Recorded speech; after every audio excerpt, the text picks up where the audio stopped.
Audiolivro Patriarcas e Profetas na linguagem de hoje. Capítulo 52. As festas anuais.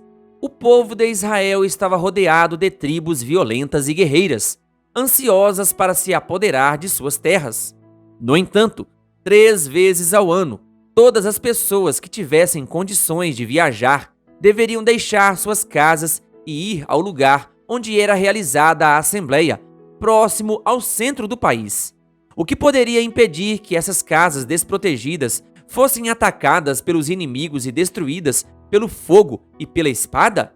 O que evitaria uma invasão que poderia levar Israel ao cativeiro? Deus prometeu ser o protetor de seu povo.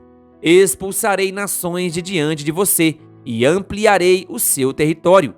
Quando você subir 3 vezes por ano para apresentar-se ao Senhor, o seu Deus, ninguém cobiçará a sua terra. Êxodo 34, versículo 24.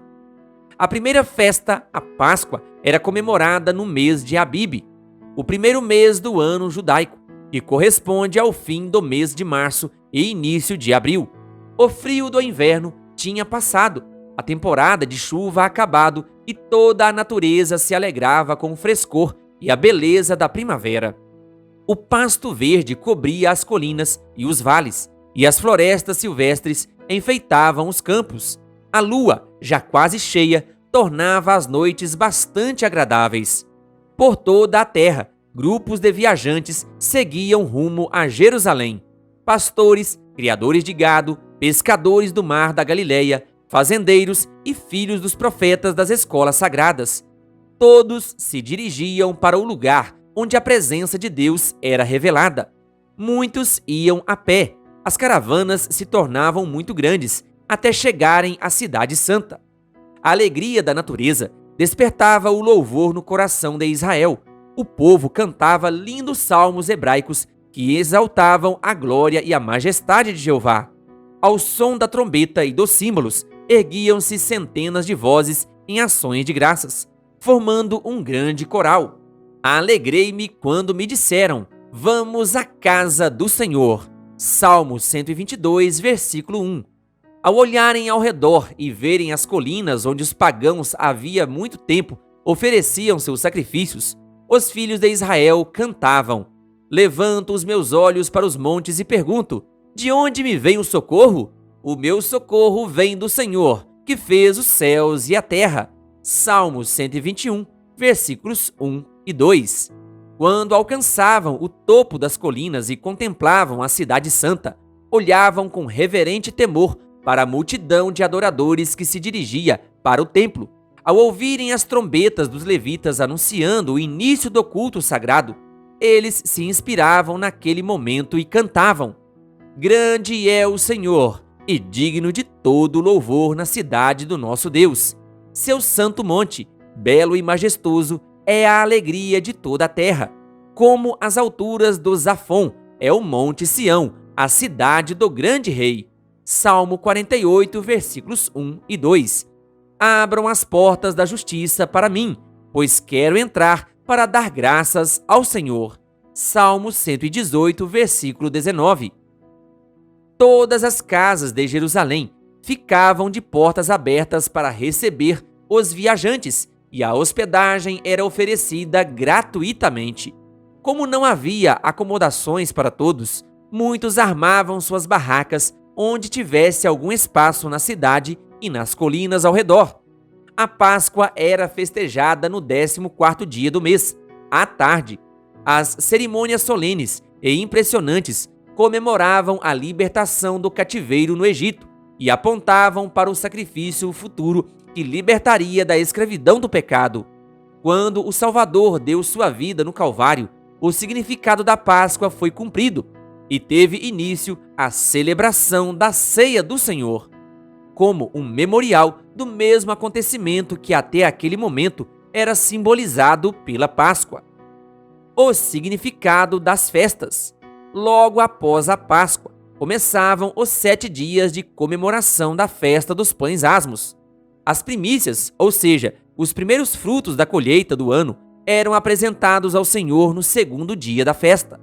O sacerdote agitava um feixe de cereal diante do altar de Deus, em reconhecimento de que tudo pertencia a ele. A colheita não poderia ser feita até que essa cerimônia fosse realizada.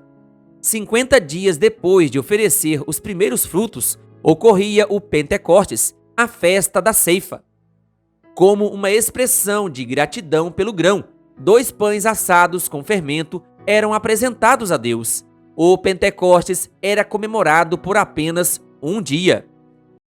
No 7º mês era comemorada a festa dos tabernáculos, ou da colheita. Com essa festa, o povo reconhecia as ricas bênçãos de Deus derramadas sobre os frutos do pomar, das oliveiras e das vinhas. Essa era a última grande festa do ano que reunia todo o povo. A colheita estava nos celeiros, os frutos, o azeite e o vinho estavam armazenados, e o povo então trazia ofertas de gratidão a Deus. Essa festa era uma ocasião de grande felicidade. Acontecia justamente após o grande dia da expiação, quando o povo tinha a certeza de que seus pecados estavam perdoados. Em paz com Deus, com a colheita terminada e tranquilos porque os trabalhos do novo ano ainda não tinham começado, o povo podia dedicar todo o tempo às festividades sagradas e alegres do momento. Todas as famílias deveriam fazer o máximo possível para participar das celebrações e hospedar com alegria os servos, os levitas, os estrangeiros e os pobres. Assim como a Páscoa, a festa dos tabernáculos comemorava acontecimentos passados. Como lembrança de sua peregrinação no deserto, o povo deveria deixar suas casas e se abrigar em cabanas ou em caramanchões, cobertos com folhagens das tamareiras, galhos frondosos e salgueiros. Levítico 23, versículo 40. Nessas reuniões anuais, o coração de idosos e jovens era motivado no serviço de Deus. Ao mesmo tempo em que pessoas de diferentes lugares do país se encontravam ali, os laços que os uniam a Deus e uns aos outros eram fortalecidos.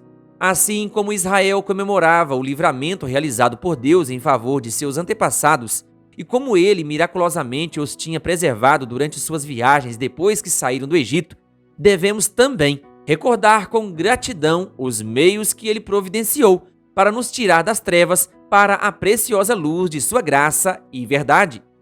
Aqueles que moravam distante do tabernáculo passavam mais de um mês por ano viajando para assistir às festas anuais. Esse exemplo de devoção deveria nos ajudar a compreender a importância do culto religioso, a necessidade de colocar nossos interesses seculares e egoístas abaixo daqueles que são espirituais e eternos. Perdemos muito quando deixamos de nos reunir e animar uns aos outros no serviço de Deus. Todos nós somos filhos de um mesmo Pai e dependemos uns dos outros para sermos felizes. Quando cultivadas de forma correta, as nossas afinidades sociais nos unem em simpatia e compaixão para com outras pessoas e nos trazem felicidade. A festa dos tabernáculos apontava não somente para a peregrinação no deserto, mas para o futuro, o grande dia da colheita final. O Senhor enviará seus ceifeiros para ajuntar o joio em feixes, para ser lançado no fogo e colher o trigo para o seu celeiro. Nesse tempo, os ímpios serão destruídos, eles serão como se nunca tivessem existido. Obadias 16. Todas as vozes se uniram em alegre louvor a Deus no universo inteiro. Quando aqueles que foram resgatados pelo Senhor estiverem reunidos em segurança na Canaã celestial, libertos para sempre da escravidão do pecado, eles exultarão com alegria indizível e gloriosa. 1 Pedro 1, versículo 8. Então a grande obra de Cristo estará terminada, e os pecados eliminados para sempre. E os que o Senhor resgatou voltarão, entrarão em Sião com cânticos de alegria. Duradoura alegria coroará sua cabeça, e a tristeza e o suspiro fugirão. Isaías 35, versículo 10. Querido ouvinte, que Deus lhe abençoe. Se você ainda não é inscrito em nosso canal, se inscreva e ative o sininho das notificações. Canal O Bom da Bíblia, compartilhando a Palavra de Deus.